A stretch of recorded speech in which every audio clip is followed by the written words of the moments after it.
like that was big. Calvin Johnson. He went. So they used to be. I can't remember what it's called now. It might be called Mic'd Up now, but it went through several versions. It was called Livewire, and at the time it was sound effects, and it was like telling the story of guys being mic'd. So there was a weekly version, and then there was a best of as well. And I had Calvin Johnson, and Calvin famously is not a big talker. So it was like, okay, I had to get creative on this one. And it's like, all right, I see he's got this thing where he's talking about how he doesn't talk. So I was like, all right, let me use some of that. And then let me use some of when Calvin's like hyped up for him, where he's like trying to, fire guys up. And it's like, so I did like the contrast of that. And then there were moments where he's quiet. So I'm like, okay, he's sitting on the bench quiet. I asked the sound people like, hey, can we put some crickets underneath there? And so they put those in. And then it was like, oh, he seemed to have like a secret handshake for all his guys. Let's do a quick rip of that. And him just giving daps to his guys. So just thinking in terms of being able to flex my creative muscles. And then two, it's like, oh, okay, it's been X number of people that have been mic'd up checking Calvin.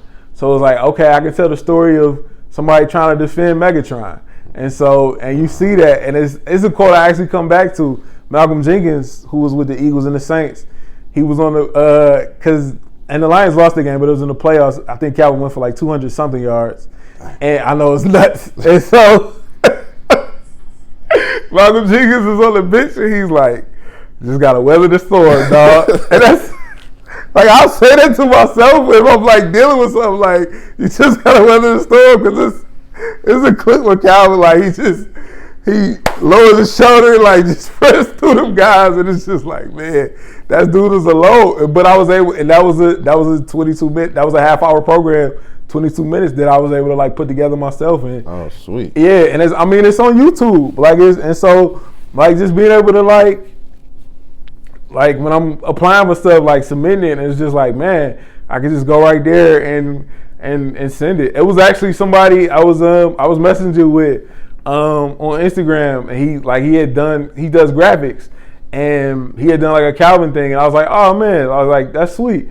And he was like, yeah man, he's like, that's my favorite player. And I was like, yo, you ever seen his best of sound effects? He's like, oh man, I loved it. I was like, yo, I produced that. He was like, oh man, for real? I'm like, yeah. So like, it was just cool to like something I did like and he's like based in Canada, and so like, oh, wow. It's just, you never know like where stuff can reach and everything. So I had a lot of really cool experiences as well, in addition to like the real stuff. Yeah. But yeah, I had some dope times, especially when you play football. Yeah. You know sports. Yeah. And you can appreciate sports and actually work with them. I bet that's a big dream. It was, man, because, and that was the thing, like I knew the only way I was gonna do it was gonna be something like this, because I obviously wasn't playing beyond 12th grade, and it was like, okay, English is my favorite subject. I love sports. Can I put those two together? And I was able to do that, and so it worked out well. Yeah, that's what we try to tell you. What are you passionate about? Mm-hmm. What are your strengths? What are your weaknesses? For sure. What do you like? And create. Visualize your future in something that you passionately love. So yeah, you did all that. Yeah.